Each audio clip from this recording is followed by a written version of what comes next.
Bonsoir. Ça fait longtemps, hein. Me voilà pour l'épisode 2 de Je suis pas ta mère, sur le thème mensonge, curiosité, hypocrisie. Je vais commencer par une phrase que j'aime bien et que je développerai sûrement dans un autre épisode, mais garde-la en tête, les choses n'ont que la valeur que tu leur donnes. Et en l'occurrence, les paroles. Je vais t'expliquer pourquoi l'hypocrisie c'est pas grave, pourquoi t'as pas à en souffrir.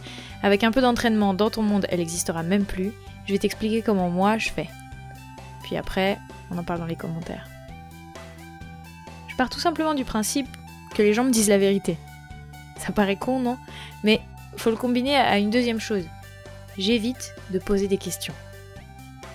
Je pose pas les questions dont je n'ai pas besoin ou envie de connaître la réponse. J'évite la curiosité pure et encore plus la curiosité malsaine. De la même façon, quand on me pose des questions, si j'ai pas envie de répondre, je le dis. Ou je détourne l'attention, ou je pose une autre question en réponse. Bref, éviter l'hypocrisie et le mensonge autour de soi, ça démarre par éviter d'être soi-même hypocrite. Par exemple, en répondant à des questions auxquelles on n'a pas envie de répondre. C'est très souvent par là que ça démarre. C'est là qu'on se sent coincé, obligé de dire des choses qu'on pense pas réellement. Pour éviter de blesser ou parce que c'est plus simple. Et donc, une fois que tu évites ces situations, évite d'y mettre les autres. Ça veut dire, ne pose pas des questions de curiosité si tu n'as pas besoin de connaître la réponse ou si tu peux penser que la personne n'a pas envie de te la donner.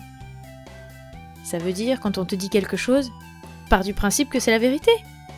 On est d'accord que ça ne le sera pas toujours, mais au fond, est-ce que c'est très grave? Dans la majorité des cas, non. T'as besoin que tes amis, ton amoureux ou amoureuse, bref, ton cercle proche te disent la vérité. Et pour ça, rien de tel que d'être toi-même irréprochable vis-à-vis d'eux. Et s'ils sont vraiment ton premier cercle? Ce n'est pas d'eux dont tu crains les mensonges et l'hypocrisie. Mais alors les autres, les cercles plus éloignés, les collègues, les fréquentations. Est-ce que c'est grave s'ils te mentent?